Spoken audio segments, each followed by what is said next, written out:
누가복음 20장 27절에서 33절입니다. 우리 다 저희 신들 알고 다 같이 한 목소리로 합독하시겠습니다. 부활이 없다 주장하는 사두개인 중 어떤 이들이 와서 물어 가로되 선생님이여 모세가 우리에게 써주기를 사람의 형이 만일 아내를 두고 자식이 없이 죽거든 그 동생이 그 아내를 취하여 형을 위하여 후사를 세울지니라 하였나이다. 그런데 7형제가 있었는데 맏이 아내를 취하였다가 자식이 없이 죽고 그 둘째와 셋째가 저를 취하고 7이 다 그와 같이 자식이 없이 죽고 그 후에 여자도 죽었나이다. 7이 다 저를 아내로 취하였으니 부활 때에 그 중에 네 아내가 되리까. 아멘. 어떻게 생각하십니까? 이 말씀을 읽으면서 누구의 아내가 될 것 같습니까? 오늘은 부활이 없다 하는 자들에게 라는 말씀으로 이 말씀을 좀 전하고자 합니다. 헤롯 왕과 그리고 바리새인들이 이제 세금 납부 문제에 대해서 예수님에게 질문 공세를 하다가 큰 코를 다쳤잖아요. 그리고 난 다음에 이번에는 또 다른 한 부류들이 나와서 이제 예수님에게 부활의 문제를 가지고 질문을 합니다. 바로 그들이 누구이냐 하면 사두개인이다. 이 사두개인들이 부활이 없는 그런 일들을 주장하는 이들인데, 특히 이들이 이제 첫 번째 한 사람이 결혼을 해서 있었는데 형제가 7이 있었다는 겁니다. 그런데 그 7이 있었는데 후사가 없이 형이 맏아들이 죽고, 그 다음에 또 그 둘째가 이제 형수와 다시 또 결혼을 했다는 거죠. 그러다가 또 후사가 없이 또 죽고, 그래서 7번 그렇게 결혼을 했다면 부활 이후에 과연 누구의 아내가 되겠습니까? 하고 예수님께 질문합니다. 질문 자체도 굉장히 황당하지만 또 이 속에는 예수님을 책잡으려고 하는 그러한 내용도 이 속에 들어있는 겁니다. 먼저 이 사두개인들이 누구이냐 하면, 이 사두개인들은 한마디로 이야기하면 스스로 자기들이 이야기합니다. 다윗 솔로몬 시대에 대제사장으로 있었던 사독의 후예들이다. 그래서 우리는 뼈대 있는 믿음의 가문이라 하는 거죠. 대제사장의 후예라고 생각하니 얼마나 뼈대가 있는 그런 믿음의 전통적인 가문입니까?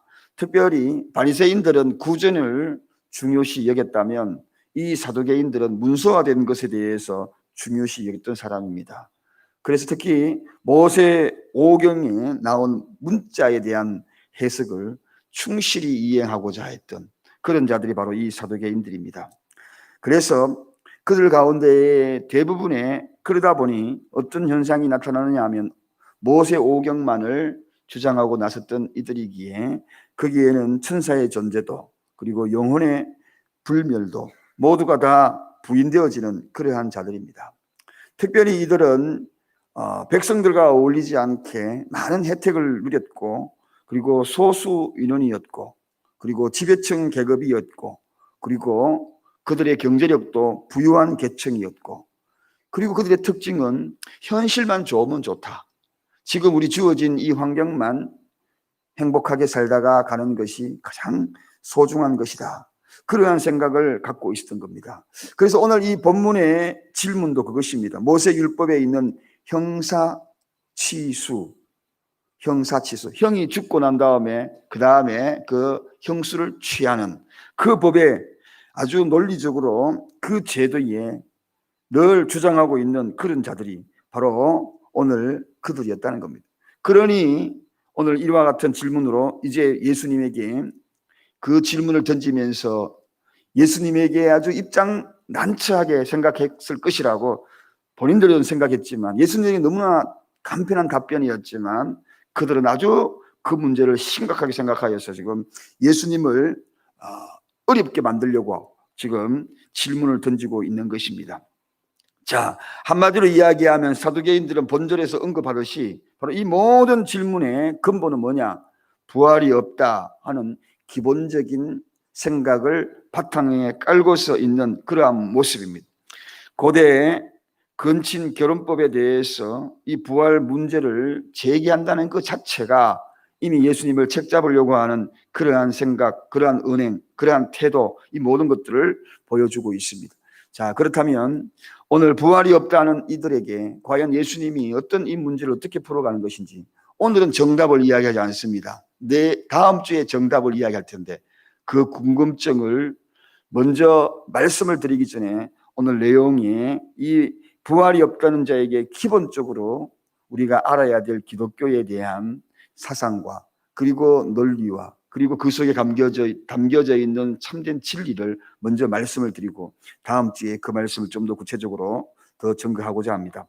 자, 먼저 오늘 여기 나와 있는 이 사두개인들은 한마디로 율법주의자입니다. 율법주의자라고 이야기하면 그들은 한마디로 오늘 모세 오경에 들어있는 그 내용들을 신봉하고 맹종하는 그러한 자들이다. 그렇게 생각하면 아주 정확한 대답일 수 있습니다. 그런데 사랑하는 여러분, 율법, 모세 오경만이 기독교 전체의 사상을 대표하고 진리를 대표하는 것이 아니라는 사실, 오늘 우리는 너무나 잘 알고 있습니다. 모세 오경만이 전부가 아니라는 겁니다. 그것만 지키는 것이 전부가 아니라는 것이죠. 그래서 여기에 율법이라는 것은 또 그들은 또 추가적으로 생각하는 것이 있습니다. 사실 모세 율법 이외에도 한 600가지 정도의 율법들을 더 많은 것들을 지켜야만 하는 그러한 내용들을 하나 더 추가를 해야 되어서 또 그것을 또 우리가 이해할 필요가 있습니다. 다시 말하면 모세 율법 위에 600가지 이상 장로들의 유전들도 이 속에 다 포함되는 것이 율법이다. 그렇게 이야기할 수 있다는 것입니다. 이 가운데에 그러다 보니 사람들의 모든 행동이 얼마나 자유가 구속이 되겠습니까? 행동이 억압이 되겠습니까? 인간의 모든 자유가 그 율법의 굴레 속에 갇혀져서 그렇게 생활하는 그러한 모습을 보게 됩니다. 그래서 신앙생활이 오히려 너무너무 힘들게 만드는 그러한 모습들이 바로 이 율법주의자들에게 나타난다는 겁니다. 그래서 예수님께서 바로 이러한 병폐들 600가지 그리고 모세 오경 이 모든 것들을 지켜야만 된다는 이러한 율법주의자들에게 예수님은 그들의 모습을 보면서 개탄했던 겁니다. 너무나 안타깝게 있겠던 겁니다. 거기 얽매여서 생활하는 모습. 그래서 예수님이 오시면서 하신 말씀이 뭡니까? 나는 율법을 폐하러 온 것이 아니라 완성하러 왔다. 그렇게 말씀하십니다. 율법의 완성자로서 예수 그리스도 그분을 드러내기 시작했다는 것입니다. 그러므로 이제 모세 오경 이외에 완성하러 오신 그분의 말씀들이, 그분의 삶들이, 그분의 하신 일들이 성경에 기록이 되게 된 겁니다. 자, 이렇게 율법의 완성자이신 예수 그리스도, 그렇다면 우리는 무엇을 더 우선 생각을 해야 합니까? 율법을 먼저 생각을 해야 합니까? 아니면 완성자이신 예수 그리스도를 생각해야 합니까? 한마디로 올바른 신앙관이 무엇이냐 하면 율법을 통하여서 예수 그리스도께 인도되는 그 과정이 율법이지 그 이상도 아니라는 것입니다. 즉 율법을 통하여 죄인을 그리스도께로 인도하는 것, 그 이상의 것이 아니라는 겁니다. 그렇다면 목적이 무엇입니까? 예수 그리스도라는 것입니다. 그 과정을 인도하는 과정뿐이지 그것이 결코 목적이 되어서는 안 된다는 것입니다. 그렇다면 여기에서 우리가 중요한 사상, 중요한 생각을 가져야 될 것이 있습니다. 바로 이 사두개인들은 율법이 목적이었다는 것입니다. 그러나 정령 목적은 무엇입니까? 예수 그리스도라는 것입니다. 여기에 그들은 쏟고 있는 거죠. 오늘 율법주의자들이 무엇입니까? 율법주의자라는 것은 목적이 율법이라는 겁니다. 율법은 예수께로 인도하는 과정일 뿐이지 목적이 아니라는 것입니다. 그런데 그것이 목적이 되다 보니 모든 사람들이 거기에 얽매여서 아주 고통스럽게 그렇게 생활하는 당시의 율법주의자들의 모습을 보면서 예수님은 개탄해할 수밖에 없었고 아파할 수밖에 없었던 것입니다. 왜냐하면 목적이 따로 있는데. 그래서 사도 바울은 그 표대를 향하여 예수 그리스도 표대를 향하여 나는 쫓아간다. 목적을 향하여 가는 것이 중요하다는 것입니다. 자, 이렇게 율법에 맹종을 하는 그러한 율법주의자들이 그들은 폐단에 빠져들 수밖에 없는 겁니다. 그 폐단에 빠지다 보니 율법이 목적이다 보니 황당한 논리를 전개하는 거죠. 어떤 황당한 논리를 전개합니까? 감히 잊지도 못할 그 일들을 그것을 생각을 하게 되는 것입니다. 즉 어리석은 생각, 그리고 어리석은 말, 그리고 오늘 본문에는 어리석은 질문까지 이렇게 나오는 것을 보게 됩니다. 사실 여러분, 이런 일들이 일어나겠습니까? 안 일어나겠습니까? 7 형제들이 있는데 형이 죽고 그리고 아내만 남았으니 그 다음에 또다시 그 동생이 그 형수를 취하고 계속해서 이런 일들이 7번 일어난다. 여러분, 이런 일들이 일어날 수 있을까요? 논리적으로 합당치 않는 일들을 율법주의자들은 지금 만들어내는 것을 보게 되잖아요. 가끔씩 이런 이야기 합니다. 내가 다음 세대에 여자로만 태어나서, 정말 여자로 태어나서 내가 삐까번쩍하게 아스카라 마스카라 하고 예쁘게 한번 살아. 이거 논리적으로 있을 수 있는 일입니까, 여러분? 가끔 가다가 황당한 이야기 참 많이 합니다. 다음에 내가 무엇이 되어서 어떻게 태어났어? 부잣집에 태어났어. 그렇게 생활해야지. 다음에 내가 태어나면 나는 대통령이 한번 돼봐야지. 논리적으로 있을 수 없는 일이죠. 여러분, 그래서 그 논리적으로 있을 수 없는 황당한 질문들을 생각하고 말하고 질문하고 이런 모든 것들. 그런데 우리 주님이 어떤 분입니까? 논리적으로 황당한 질문이지만 그러나 예수님은 그것을 그 질문을 대답함으로 그들 속에 부당한 그러한 모든 일들을 참된 진리를 깨우쳐 주시는 것을 보게 됩니다. 여러분, 그래서 그들의 답변에 지금까지 생각지도 못했던 모든 체계가 무너지는 그런 일들이 이제 예수님이 대답함으로 그 부활에 대해서 말씀하심으로 모든 일들이 이제 무너지는 그런 모습을 보게 됩니다. 율법을 지키려 한다고 해가지고 여러분 그 율법을 다 지킬 수 있는가? 그렇지 않다는 것입니다. 생각을 해보세요. 우리가 600가지 그리고 모세 5경 다 지킬 수 있겠습니까? 그걸 지켜서 참된 구원에 이른다면 과연 그 일들을 다 지킬 수 있겠는가? 그러므로 구원은 곧 은혜로 임하는 것을 이제 주님이 쫙 설명해 주는 내용들, 그 내용들을 우리는 너무나 잘 알고 있는 것입니다. 자, 그렇다면 기독교의 참된 목적이 어디 있는가? 목표는 무엇인가? 여러분, 기독교의 생명은 한마디로 이 부활 신앙을 빼고 나면 아무것도 없다. 그렇게 해도 과언이 아닙니다. 기독교는 예수 그리스도를 통하여 바로 부활 사상의 바탕을 둔 것이 기독교의 핵심입니다. 그래서 예수 그리스도의 삶, 죽음, 부활 이 세 가지를 확실하게 이해를 해야 전체를 이해할 수 있는 것입니다. 그래서 신앙은 예수님의 삶을 이해하는 것이고, 그리고 신앙은 예수님의 죽음을 이해하는 것이고, 한마디로 신앙은 예수님의 부활을 이해하고 그것을 믿는 것입니다. 그 사상 바탕 위에 세워진 것입니다. 제 아무리 경건하고 제 아무리 하나님 앞에 많은 것을 드리고 제 아무리 금식 기도를 한다 할지라도 예수 그리스도의 신앙 고백이 불분명하다면 그는 외식주의자가 될 수밖에 없다는 것입니다. 그래서 바리새인과 사도개인들의 모습이 무엇입니까? 바로 그것이거든요. 예수 그리스도를 부인했다는 겁니다. 예수 그리스도의 삶을 부인했다는 겁니다. 죽음을 부인한 겁니다. 부활을 부인한 것입니다. 그런데 초라하게 이럴 데 없던 한 어부의 고백이 예수님의 마음을 감동케 했잖아요. 그가 어떻게 했습니까? 예수 그리스도를 참되게 고백하고 시인하여서 그 고백을 통하여 천국의 열쇠를 주셨고, 그리고 교회의 기초를 세웠잖아요. 그가 바로 베드로가 아닙니까? 그는 바로 죽음과 삶과 부활을 이해했던 겁니다. 참으로 오늘 이 고백이 기독교의 신앙이다. 그러므로 부활이 없다 하는 이들에게, 그리고 그 사상을 믿지 않는 이들은 참된 성도가 아니라는 것입니다. 제사함의 모든 원리는 바로 예수님의 삶을 이해해야 되는 것이고, 그리고 죽음을 이해해야 되는 것이고, 그리고 부활을 이해해야만이 예수님의 참된 죄사함의 은혜를 제대로 인지하는 자들이라는 것입니다. 그래서 하나님의 온전한 뜻이 무엇이냐? 온전한 뜻은 예수 그리스도를 통해서 이루어진다. 복음이라는 것은 기쁜 소식이요, 고대 아테네 거기에 일어났던 하나의 역사적인 사건으로만 이해되어지는 것이 아니라 오늘 이 시대의 크리스천들에게 복음이 무엇입니까? 그래서 우리에게 복음을 묻는다면, 누군가가 복음이 무엇이냐 그렇게 묻는다면 여러분 어떻게 대답할 것입니까? 그것은 바로 예수 그리스도를 통한 구원의 기쁜 소식이라고 분명하게 이야기할 수 있어야 되는 것입니다. 왜냐하면 그분의 삶, 그분의 죽음, 그리고 그분의 부활, 이 모든 것이 예수 그리스도 그분을 통해서라야만이, 그리고 그것이야말로 참된 기쁜 소식으로 인지하고 믿는 것이 복음이기 때문에 그렇다는 것입니다.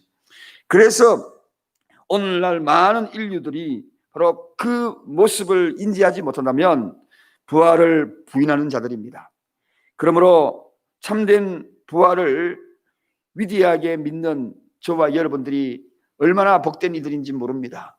오늘도 그 사실을 믿기 때문에 복음이라는 예수 그리스도를 통한 구원의 복된 소식을 믿는 자들이기에 새벽을 깨웠고, 그리고 주님 앞에 나와 엎드려서 그 길들을 우리가 걸어가고 있는 것입니다.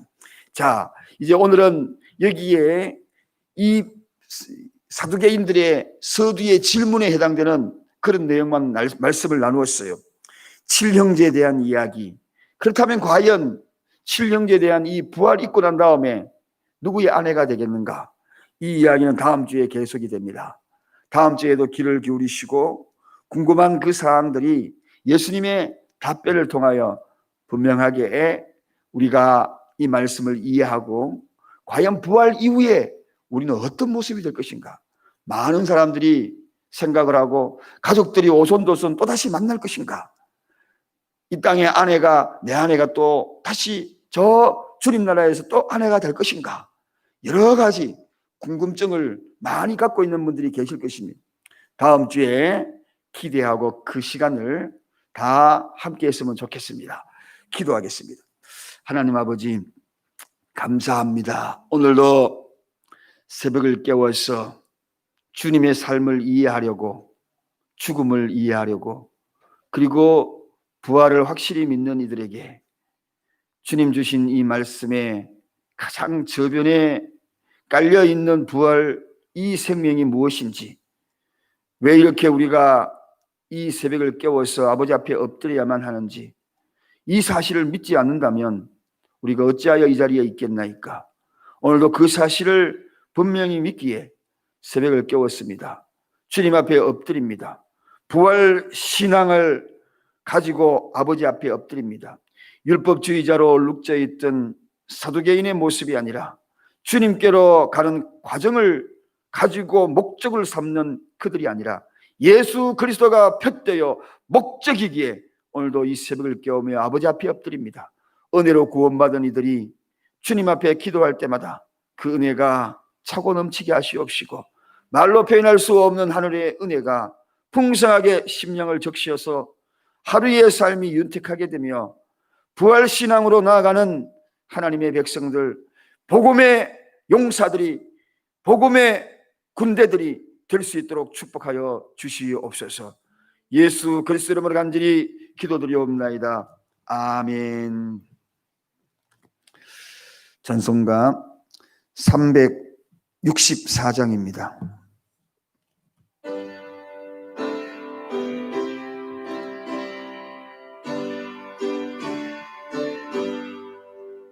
내 주를 가까이 하게 함은 십자가 짐 같은 고생이라. 내 일생 소원은 널 찬송하면서 주께 더 나가기 원합니다. 내 고생하는 것 옛 야곱이 돌베개 베고 잠갔습니다. 꿈에도 소원이 널 찬송하면서 주께 더 가까이 원합니다.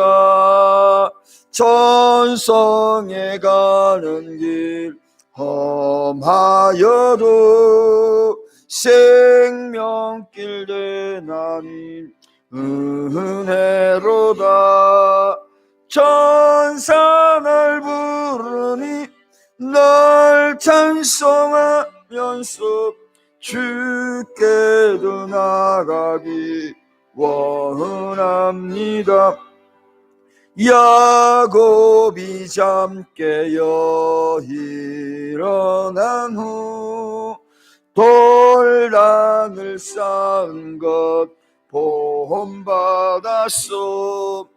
숨질 때 되도록 널 찬송하면서 주께 더 나가기 원합니다. 아멘. 부활하실